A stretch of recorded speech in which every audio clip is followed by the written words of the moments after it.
This is Welcome to Little Cup, a series about the differences between each generation of Little Cup. Next up is Generation 5, whose key differences compared to the other generations are Explosion being nerfed, the introduction of Team Preview, Pursuit and Hidden Power still existing within the tier, Permanent Weather, Sleep Ban, as Generation 5 sleep reset turns whenever you switched out. This meant that anytime a Pokemon was slept, it was effectively gone for the rest of the game, in addition to giving the opponent free turns. The introduction of Volt Switch to complement U-Turn, and the most important change that would define Little Cup forever afterwards, the introduction of Evolite. This meant that the previously hyper-offensive metagame slowed down when every Pokemon could boost both sides of its bulk by one stage. This also caused the first introduction of Knockoff as a popular move within the metagame for removing Evolite. However, this was before the Generation 6 buff to Knockoff, which improved its base power from 20 to 65. It was a pure utility move that could do chip damage in Generation 5. This caused the resurgence of quite a few Pokemon. These include Abra, who got significantly better due to its nuclear level of offense in a much slower metagame, combined with Magic Guard negating entry hazards and Weather Chip. Natu, whose good bulk, ability to take on fighting types, and Magic Bounce to reflect hazards makes it a defensive staple. Clamperl, who could use a Deep Sea Tooth and the newly added Shell Smash to become a very powerful breaker. Trapinch, whose lack of speed was terrible in Generation 4's extremely fast metagame, was now usable with its base 100 attack stat and better bulk than other Arena Trap user Diglett. Hippopotas, whose permanent Sandstorm, fantastic bulk, and access to Stealth Rock and reliable recovery with Slack Off turned it into a defensive staple.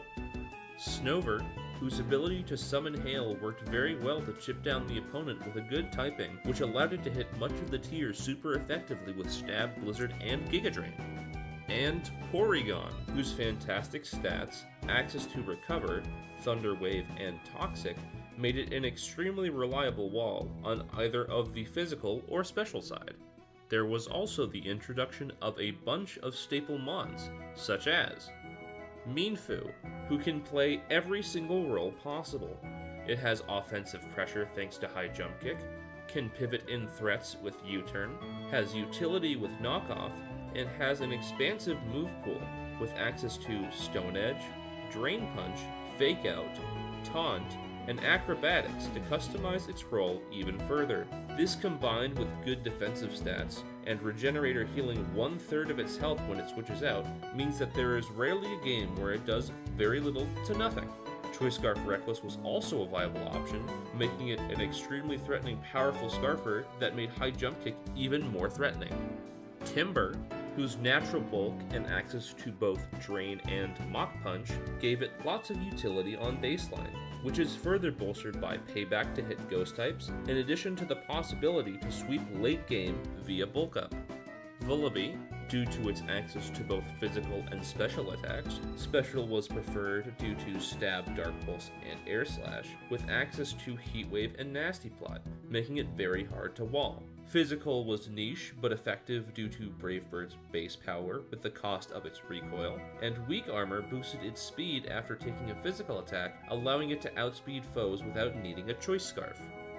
Drillbur, whose good stat profile, immunity to electric moves, access to both Stealth Rock and Rapid Spin, attacking moves in Rock Slide and Earthquake, which is hard to resist, and ability in Mold Breaker, which allows it to set Stealth Rocks even on Magic Bounce not to. Frillish, whose great special bulk, access to Recover, Scald, Shadow Ball, and Will-O-Wisp make it a fantastic wall. It can also go on the offensive with a Choice Scarf set due to access to Water Spout and Trick. Ferroseed, whose fantastic defensive typing, access to hazards such as Spikes and Stealth Rock, utility in Thunder Wave, and the ability to hit on either of the physical or special side, made it a fantastic wall that was hard to deal with effectively, even if it was quite passive and had a hard time versus Natu. Poniard, whose good typing, strong attack stat, and ability to boost with Sword Stance or Track with Pursuit gave it good utility over the course of a game. And Archon, whose fantastic attack stat, usable speed, access to Roost, and special defense boost given under Sandstorm meant it could be a very potent attacker, provided it had above half health and didn't activate its terrible ability in Defeatist. This meant that the diversity of team styles is larger, with more of a focus on balance. There is the possibility of stall as well, being the only time where such a playstyle is viable in Little Cup. There are still offensive teams as well. There are also some extremely unique sets that could be fun to build around. These are Trick Black Sludge Gastly, whose passive recovery outheals Weather Chip until you're ready to trick away an evolite from an opponent, Sand Force Diglett, which favors higher breaking power over Arena Trap to become deadly within Sandstorm, and Sand Wall Laleep, whose special defense becomes monstrous in Sandstorm, supported by Giga Drain and Recover for longevity, while being able to stall out the opponent with Sandstorm Chip and Toxic. In total, the format is slower than Generation 5, and perhaps the slowest generation of Little Cup overall. This creates an experience very similar to higher tiers, with the bulkier nature of the metagame, but still is very much Little Cup. I would recommend the format to anyone due to its similarity to higher tiers with a unique flavor. Experienced players will likely have the best time with it as a result. Thank you very much for watching. I greatly appreciate it. If you could like, share, subscribe, and all of that jazz, it would be very much appreciated. Have a good day!